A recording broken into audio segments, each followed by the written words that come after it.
para llamar su atención. Miren, voy a referirme a la parte de algo de observación que pudimos aplicar gracias a las capacitaciones que se tuvieron bajo el marco del programa PIB de Inca Rural con la NEC, y que bueno, por la altura en la que empezamos a trabajar con este programa, yo en lo personal me pregunté, bueno, ¿qué se puede hacer? Porque estamos hablando de un momento en el que el cultivo ya estaba en P10, P11, bueno, a lo mejor no nos enredemos con tecnicismos. La milpa estaba prácticamente espigada, ya en algunos casos en el lote. Y bueno, de ahí para adelante, pues ya prácticamente un paquete tecnológico tradicional que había venido aplicando el productor, lo que ustedes conocen y de alguna manera tenemos muy trillado, ¿no? Entonces, pero había las ganas de hacer algo, a pesar de que se había venido atendiendo a los productores con recomendaciones de control de plagas, recomendaciones de control de malezas, pero en fin. Y bueno, una de las tareas interesantes en esto fue empezar a recorrer los predios con los productores para poder ir identificando, bueno, qué es lo que está pasando en tu predio. Y voy a terminar esta participación con una experiencia que hay, a la que le estamos dando seguimiento actualmente, producción de frijol. La siguiente, por favor. Miren, rápidamente, pues estamos ubicados en el sur de Jalisco, en el estado de Jalisco, al sur de Nayarit. La siguiente. En la región número 11 de lo que es las regiones de Jalisco, la región Valles, en los municipios de Etzatlán y San Juanito, al noreste del estado. La siguiente. El área, pues es el área de influencia de la Unión de Ejidos Sexta-Laguna de Magdalena, con sede en Etzatlán y con área de atención en los ejidos de Oconagua, San Pedro y el propio Etzatlán. La siguiente.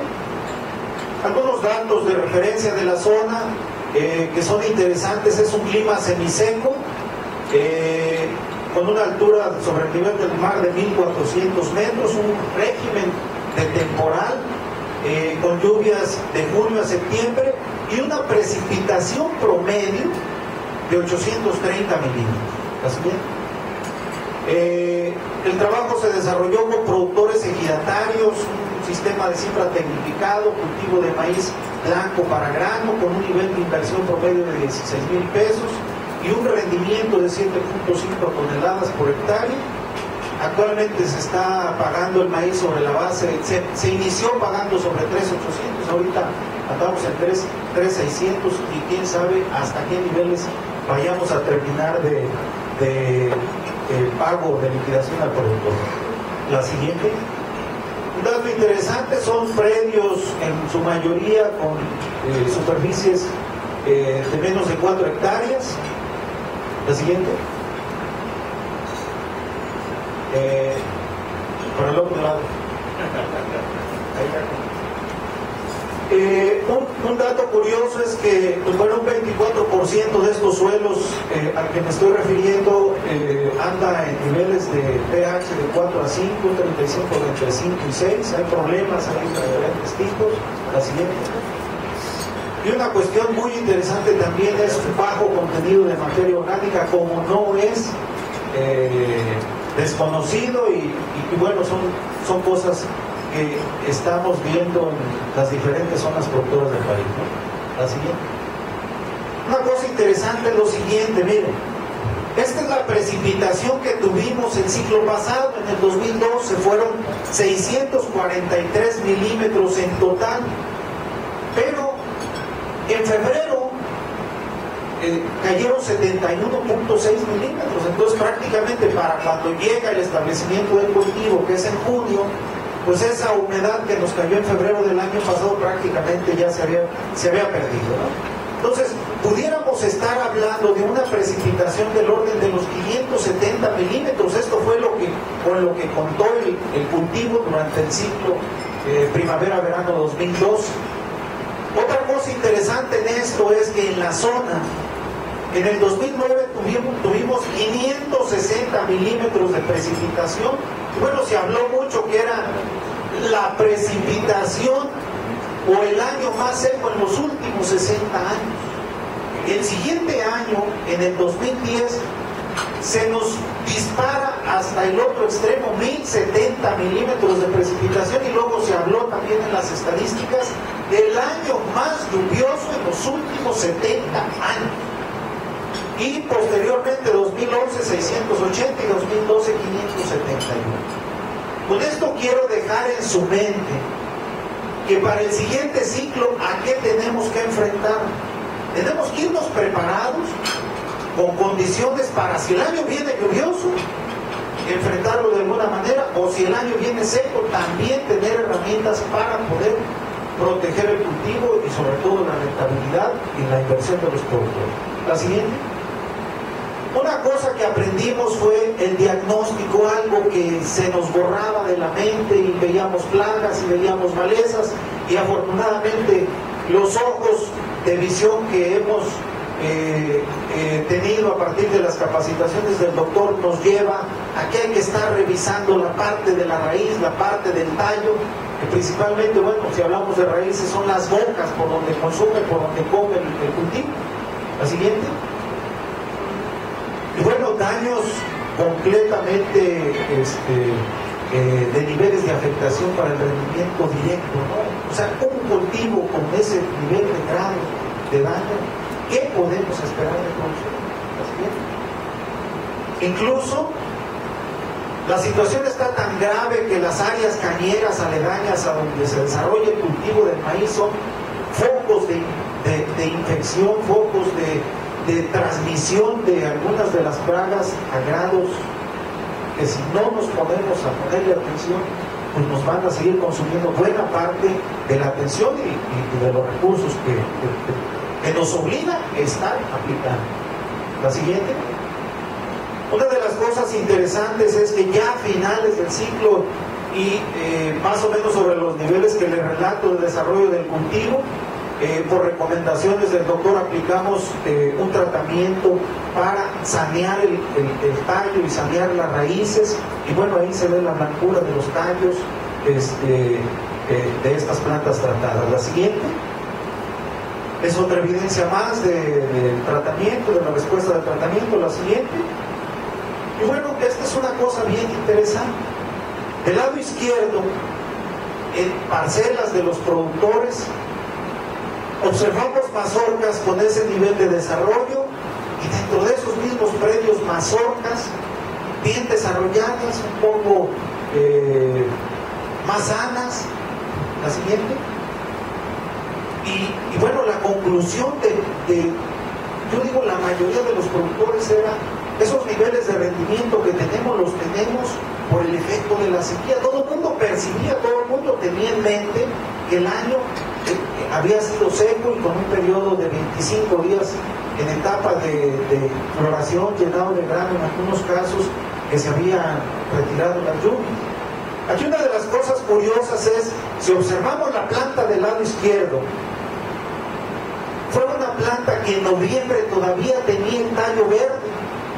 Y bueno, vean el desarrollo, la proporción de la mazorca que tiene, y la mayoría de las plantas de ese predio prácticamente sobre los niveles de lo que es la planta que yo llamo enferma del lado derecho. Entonces, ahí algo estaba pasando. Cuando abrimos esas plantas, las diseccionamos, las sacamos desde raíz, entonces observamos que el tallo de la planta que yo llamo sana, la que está del lado izquierdo, pues era un tallo que se evidenciaba, no se veían los problemas de enfermedades fungosas, las raíces más sanas, y entonces, bueno, parte de eso era lo que estaba expresando en producción esa planta. Por otro lado, entonces decimos, bueno, la sequía, que era la conclusión a la que llegaba el productor, era la que estaba originando la mayoría de las mazorcas chiquitas y sin peso, ¿no? Yo de ahí deduje, llegué a la conclusión de que hay un efecto cruzado, sequía y enfermedad, que es lo que estaba atorando ahí a la producción, y esto lo pudo percibir los productores en los recorridos de campo que anduvimos haciendo en cada una de las parcelas. La siguiente. Los datos que quiero mostrarles es, bueno, el predio tratado para control de enfermedades llegó a un nivel de 10.28, del lado izquierdo un tratamiento de evaluación de diferentes híbridos en ese mismo predio, 9.79, la siguiente. Y bueno, ese predio únicamente recibió tratamiento de nitrógeno, una cantidad mínima de fósforo y de potasio, esto con base también en los análisis de suelo y la evidencia del conocimiento que teníamos de este predio. Buena parte de esos nutrientes, que en este caso yo le refiero ahí demanda para las 10.2 toneladas que se sacaron, bueno, completó con 124 unidades de fósforo que logró el cultivo extraer del terreno, y 226 que logró extraer el cultivo de potasio del mismo terreno. La siguiente. Este es el grupo de productores donde se estuvieron revisando los rendimientos, un nivel promedio en ese grupo de 7 toneladas y media. La siguiente. Y bueno, ¿qué es lo que pasa en términos de rentabilidad, de utilidad, cuando en este caso, en este predio, se trató un solo factor de tantos que influyen en la producción, que fue la parte de la sanidad de raíz y tallo? Y bueno, ahí tenemos una relación de utilidad en el caso del predio, donde se trató de 17.810 pesos por hectárea contra 7.550 que está sacando el promedio los productores del grupo, y esto en relación beneficio-costo 1.9 contra 1.4. La siguiente. Las conclusiones a las que podemos llegar es que, bueno, el régimen de lluvias, efectivamente la tendencia es hacia la sequía. Atender la sanidad incrementó el 26%. El manejo microbiológico que se hizo también a través de aplicación del lixiviado en el suelo permitió que el cultivo pudiera absorber nutrientes de reserva, y se redujo el costo por tonelada. No tanto el nivel de inversión por hectárea, sino por tonelada, fue en donde sí se tuvo un impacto interesante en la reducción de... La siguiente. Bueno, brevemente voy a comentarles la experiencia que se ha tenido con una siembra de frijol que se tiene en la zona, en donde a partir de las capacitaciones que nos dio el doctor Valdespinos, un productor escuchó que se podía sembrar cultivos sensibles al frío, aún en áreas donde de antemano sabemos que año con año es casi seguro que él. La siguiente. Y bueno, esto es evidente, la región de Zatlán tiene presencia de helada regularmente, y bueno, el productor aceptó el reto y se aventó. Yo me arriesgo, si el doctor nos aseguró, yo creo, y vamos a entrar. La siguiente. Algo de lo que se ha hecho, pues, es el manejo de los productos que ya de alguna manera se ha estado mencionando. La siguiente. Esta fue una vista del cultivo antes de que llegara, de que pegara la helada, incluso aplicando chicalote y verilla para el control de las plagas del follaje. La siguiente. Esta es una fotografía en donde la planta que tiene el productor del lado izquierdo es una planta que dentro de la misma área del propio productor no se trató con los productos para inducir la resistencia al frío, y del lado derecho una planta tratada, pues ahí se ve claramente el efecto que tuvo la helada sobre las plantas no tratadas. La siguiente. Evidencias también de ahí del mismo predio de maíces que obviamente no fueron tratados, completamente afectados por la helada. La siguiente.